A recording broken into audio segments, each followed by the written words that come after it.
Well, guys, it looks like we're going to be having an increase in the max rating for some evolutions coming up here. I think 84 has been the max so far on the regular Evos. Now looks like 85 we're going to be going up to. We did figure that out today. We've got a bunch of the icons leaked that are going to be coming up in this Thunderstruck team. And really, right now, there's a lot of things being teased and not much really being shown to us. And we know why that is, right? We all know why that is, because they're hiding the information as long as they possibly can. And we do have some new stuff to talk about today, but we're still getting the dumb bomb emojis, bomb emojis everywhere and that bullshit. We're still getting that without them telling us, and we know why that is. We've got more bad gameplay clips going semi-viral, the usual. I will have the Scream/UEFA primetime pick to open at the end of the video, and I also will have this base hero player pick to open as well at the end if you want to stick around for that. And if you guys would like to buy coins, you can go to mmoxp.com. There will be a link in the top of the description. They're the safest and the cheapest option, and you can use my code JFC at checkout for an 8% discount. Yeah, anyway, goes without saying, but I really greatly appreciate you guys watching, and I guess we'll just start off with content here. We got the gauntlet today, right? And there were some rewards in there. Not really a whole lot to discuss, but this Golden Generation England 66 does actually expire in a day and 15 hours. If I had to guess here, we probably will see a new challenge SBC that is the quote-unquote advanced SBCs. That's what we got replaced, right? And it's funny because we kind of just brushed this under the rug as one more thing that EA took from us, because this is one more thing that they took from us. They gave us an untradeable mega pack here, but the other packs, you got a small Electrum, you got a small Prime Gold, and the Gold Players pack, which at the start of the game is something, and I think it was under the guise of, well, they're going to release now new ones every season. And maybe if the packs are great, it actually does end up being better, right? We'll see. If I had to guess, though, no, that will probably not be the case here, and it's not going to be very good. And the advanced SBCs just got worse, and it's just one more thing they just take from you, right? Because it's like, ooh, well, we kind of don't like that they get too much here at the start of the game. Even though it's like a 50k pack, they're not going to pack shit in on day one, and it's like their best pack you'll open for 2 weeks. And it's like, that's still too much. And by the way, the new season actually comes out this Thursday, and I forgot it's not tomorrow's video, because I was actually going to tell you the upload's going to be up later, but that's not for tomorrow's video. That's a day after that. So what am I doing here? I don't know. You know what? Why don't we spice it up and open the Scream/primetime pick now, and then we'll do the hero pick at the back end of the video. And let's see if we get Ousmane Dembele in the first slot. Saw a couple guys get him. We get Clivert, the other Clivert spawn, and I already have him, so that's not great. Second one is... Okay, let's go to leaks and news now. Okay, here we go. We got max 85 rated Evos set to come soon. More details tomorrow, which is now today. And he's quote tweeting himself, but the evolutions coming are insane. Notifications must be on, he says, with the multiple bomb emojis. Now, actually, at Ultimate Team _leaks is actually not that reliable, honestly. The thing about this, though, is that my source, who I was DMing with the other day, has said to me that this guy has leaks from other people that are in Discords that he then tweets out as his own, right? So that's the allegation here. So it's not like he has this leak, but this is a leak that somebody has that he's then passing off as his own, I think, is what's happening here. So it is a real thing that's coming. This is just not really from the source, probably, is I guess the point. But yeah, I think that's what's happening right now. We're kind of in leak purgatory almost, because we do have some more icons today and more just regular team players too here that we can go look at right now. Stats, predictions, of course. We saw some of these guys yesterday. I think the top, 6 here we all saw yesterday. So we have this stuff because honestly, the promo team doesn't really matter as much for investments and stuff, right? I think SBCs and evolutions, you can make a ton of coins on, and we're hearing, oh my God, bomb emojis everywhere. It's going to be amazing. Yet we're not hearing any actual leaks. That's for a reason. Now, I'll show you what I mean by that in a sec here, but Shailene makes it in the promo team, or Shailene, I want to say is actually how you say her name, and I've heard mixed reviews about her cards so far. Dennis Bergkamp makes it, Prinz makes it, Sabuteos and Rodri, Gravenberch makes it in there, Timber makes it in, Aubameyang, Duvernay makes it in, who honestly, this card's going to be crazy, guys. You're not ready for this Duvernay card. This is going to be a cheaper beast that won't be super cheap, but will definitely be better than her price, 1,000,000%. Teo Hernandez makes it in. Good Lord have mercy. We saw Oblak. We got Russo in there along with Musiala and Bellingham, who we saw yesterday as well. And that still is not all. We got more icons here because we've got Roberto Carlos also. Abeli is in there. Rivaldo, David Beckham, and Bastian Schweinsteiger as well. So a ton of, nice icons that unfortunately you are probably never going to see too much of. Maybe a little Prinz, a cheeky Prinz you might see, but outside of that, you got nothing here. And also there are no SBC leaks. Will one of these cards be an SBC actually? actually, that we just don't know about yet. There's a chance for that, but if I had to guess, probably not, and they're holding back that information because really right now we're waiting on multiple things. You've got the FUT Police Leaks puzzle bombs thing. Okay, what does that mean, right? Nobody knows. 2.1 million views, by the way. This is just one of them. You've got this next one. Donk saying big evolutions, big player SBCs with the bomb emojis. More bomb emojis everywhere. With the tweet we just saw, SBC/objectives next with the bomb emojis and the hourglass emoji. FUT Agents tweet from November 20th. Something big is coming, he says, and then quote tweets the same tweet 3 days later with more fucking bomb emojis. Where are they?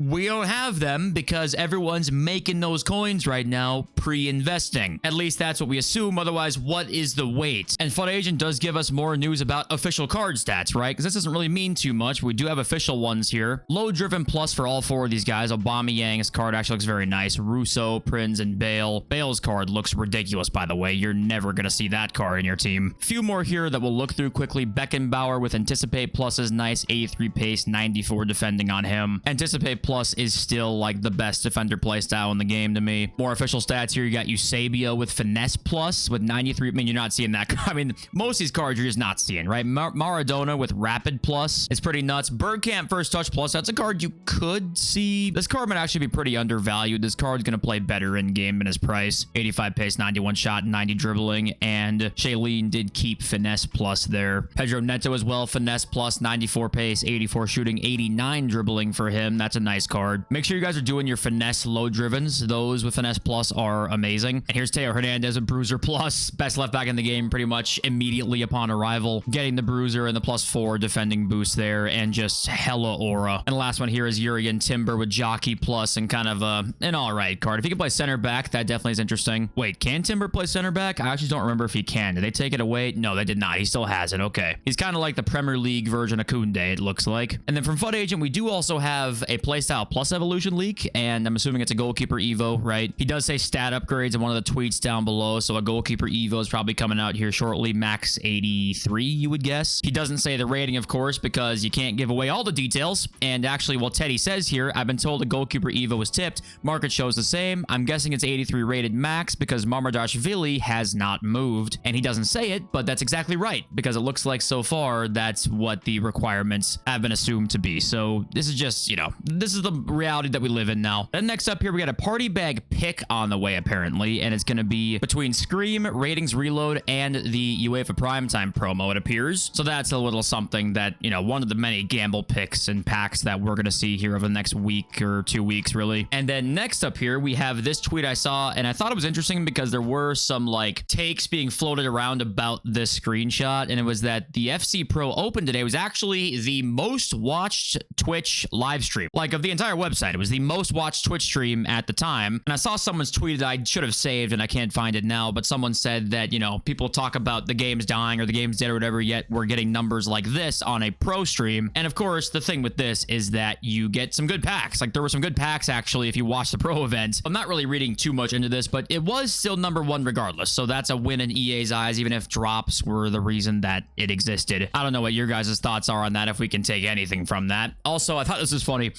This pro player, Rafaela, I want to say is his name, he actually invested in his own card. So he was like, hey, believe in yourself. Also sell in the hype, please. I thought that was pretty funny. And then here was his gameplay clip that was doing a lot of numbers today. It had, yeah, 1.1 million views, 8K likes. It said, what has EA done to FC 26? And this clip is pretty funny. It's just bounce back city, basically. And the reason that this happens, if you guys want to take a look at this clip, I mean, it's pretty egregious, right? You've got 1 bounce back, 2 bounce backs, another pass in, tries to intercept it, can't control it. You had basically a gang tackle there, like 3 people tackled the ball and still managed to not get it, and somehow they score a goal. Like, that's almost an impossible goal to concede. And the reason this is a thing, by the way, and the reason you'll see clips like this is just because of play styles. Like, that's the reason. Like, that right there, I have no idea what that is, right? That's an interception that was completely botched. But Hakimi does not have intercept, so that probably plays a part in that. No matter what his interceptions are on a shadow or anything, we all know the most important thing is play styles, and it's not even close. So that bounces off off Hakimi. Look at the next one here. You've got a Fabian Ruiz, should be interception, but once again, no intercept. And because Fabian Ruiz does not have intercept, sometimes that pass will be intercepted and sometimes it won't be, creating randomness, creating frustration. Because look at example A or exhibit A right here. This guy tries to make this pass. Fabian Ruiz, no intercept, comes in and he intercepts this one. Because it's kind of random, right? It's RNG. Intercepts that one, but can't control it because the first touches are heavy, probably. I'm assuming he probably wasn't playing in the best gameplay seeing this clip here. Then you have this gang tackle, and unfortunately, Koundé, no anticipate. This is why I can't use this guy on my team right now at center back. At fullback, he can play there, but for me, at center back, he cannot play here because he does not keep the ball. Doesn't matter what his stand tackle is or whatever. Yeah, sometimes he will get the ball here. Sometimes he won't. Creating RNG, creating frustration. EA's not good enough to create super duper deep layers to the gameplay and stats like they do here, combining playstyles with stats, right? Like what exactly affects what? We don't know. Does EA know without just basically winging it? Probably not. So they just test shit out, and if it's like okay, then fuck it, ship it, and then we test it out for them. I used to like playstyles. The first about 6 months of FC24, I didn't mind playstyles at all. I actually kind of liked them. Now that we're 2 years into this, I think we can all agree EA's just not good enough to make the gameplay good with playstyles in the game, unless they just basically don't really mean much. I'm not blaming it solely on playstyles because there is a lot more to this, obviously. But what were the biggest selling points of the game this year in terms of gameplay stuff? The bounce backs, right? The bounce backs are supposed to be super, super less, and they are when you have Anticipate Plus. There is so many less bounce backs if you have 2 center backs in your team with Anticipate Plus, because they did fix it there. They didn't with anybody else. But guess what? Right now, how many cards have Anticipate Plus? Let's go and take a look. In total, you have 4, 8, 12, 16, 20, 24, 26, and then usable cards here. You probably say there's maybe about 20 usable ones, right? And the hardcore players are more likely to know that you need this to have tackles feel good, but the newer player is not going to have any idea what's going on and why the hell their cards can't tackle. And then they don't play because the game feels like shit to them because there's inconsistent gameplay, there's weird, inconsistent mechanics, and then you end up with no new players and all of the old school hardcore players are all that's left. And that's what we are right now, right? It feels like there's less and less casual players. By not a lot of casuals, it's relative, right? Because this game's still one of the most popular games in the world, but it is less popular than it used to be by a pretty substantial margin. I think a big part of that is just there's shit like this that EA are not good enough to make. You have to like know you can't code this right, and the game's gonna suck if you do this. And like I said, it's not just play styles, right? There's a lot of things going on here, but that's just one thing that I think is a pretty big reason as to why things feel so inconsistent, and that just creates frustration.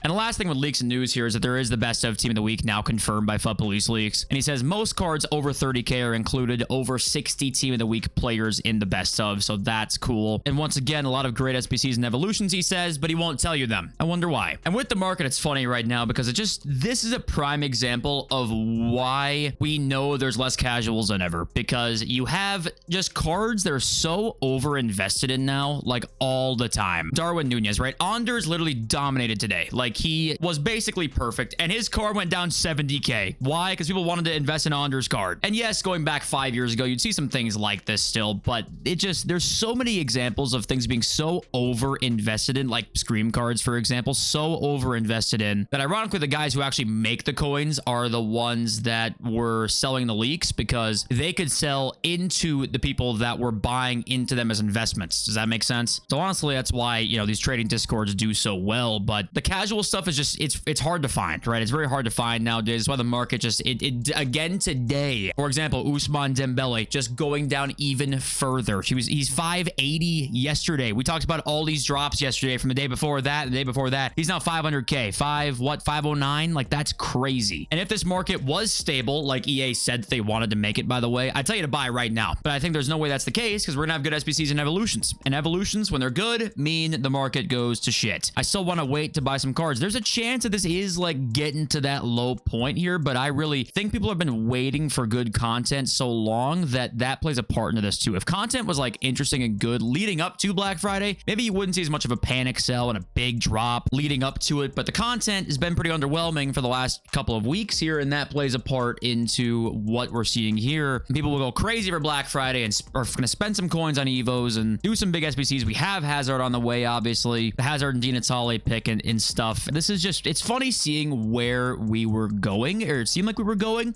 to where we are now. And EA have clearly totally changed their mindset on market stabilization. I think they realize that evolutions and having good ones is more important than keeping the market stable. I think they have just made the executive decision. I think they realized that maybe, or I guess I shouldn't even say that. I don't know how they didn't realize this. That's why I was so curious to see what their plan was going into this year, because I'm like, okay, if you want to keep Evos high, or sorry, keep the market up fairly high and pretty stable, while having good evolutions, like you're going to have to really create crazy gameplay demand, and you're going to need a menu grind where you can make coins, because you're going to have the coin totals for certain things be high and kind of inflated, because if you don't, you kind of end up with a market like we have right now. And maybe the more coins and stuff wouldn't have helped too much, but I think it would have helped. And I'm not saying it's even the best idea, but keeping the market up while keeping evolutions good is just hard to do. So I was curious to see what they were going to do. They didn't have a plan. Like, I don't think they had a plan apart from like, oh, the power curve will do that. That's not how that works. It's supply and demand just as much as it is power curve stuff. And supply and demand, the demand goes way down when good cards are stapled, locked in your team that you got in evolutions. There's just less buying power. So you kind of end up with this market. And that's not even the worst market for the casual player or anything like that. It's just, it's funny seeing the change up. I think it kind of shows that the plan, I think, was there and they didn't realize what it actually would do. I'm not saying I have all the answers, of course, but if you're a FUT economist and you hop on a stream and be like, yeah, your cards should hold more value this year. I mean, like, you got to have a plan for that. And the plan was just like, oh, power curve. That's not really how the market works. I know FUT economist knows that, right? FUT economist is not an idiot. He was a trader back in the day. So something got in the way. And it's like, what was that? Were they planning for something else? They just not foresee certain things. Maybe they thought the gameplay was going to be really good and then the demand would have been there and stuff. I don't really know, right? I don't know. I know we kind of got sidetracked there, but the market, yeah, we're just waiting on stuff still. Every day it's going down more and more and more. Fodder's staying right around the same right now. It's kind of the same as we talked about a couple days ago. And I've club stocked some stuff. I think I might wait and kind of hedge my bets, like buy some prior to Friday and then buy some after Friday's content. I'm not convinced on waiting till Friday, but just the downside, unfortunately, is like if nothing somehow comes out all the way up until Friday and we have so much supply, it's like the fodder market's going to die. I just think that's relatively unlikely. So I'm going to kind of hedge my bets, buy some before, buy some after, I think is my improved plan here. Okay, let's read some of your comments now. And I do want to say I asked in yesterday's video who your favorite icon is that you've used this year. And I got like probably 15 or 20 different icons. Like Bobby Moore was someone's favorite icon. Zola as well. And we got Andy here. In my opinion, EA's innovation is part of the problem, as they always want to bring in something new to justify the huge price. They invented playstyles and roles. Now stats don't matter, only playstyles, and roles lead to bad AI, right? So I actually meant by the innovation, I meant in the menus, not in the gameplay. I agree that the innovation in the gameplay has really been a negative, honestly.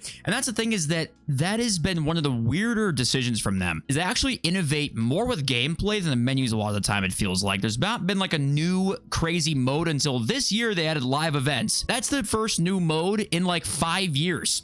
What are we doing? Like, how is that possible? I know Moments came out, right? But they didn't give a shit about that the moment they dropped it. That felt like a, oh my God, we have to make something to sell the next game. That's what that felt like. Like, the sport of football doesn't need like crazy innovation every year, but they have to sell a new game, obviously. I know that, but I guess I meant like the content innovation and the modes and stuff and the way the structure works within the menus, not the game itself. Like, it's only gotten worse, and there's not really been any changes to it apart from just making it slightly worse. So it's like, of course, it's kind of boring. What if we pretty much all said is the best thing about this game?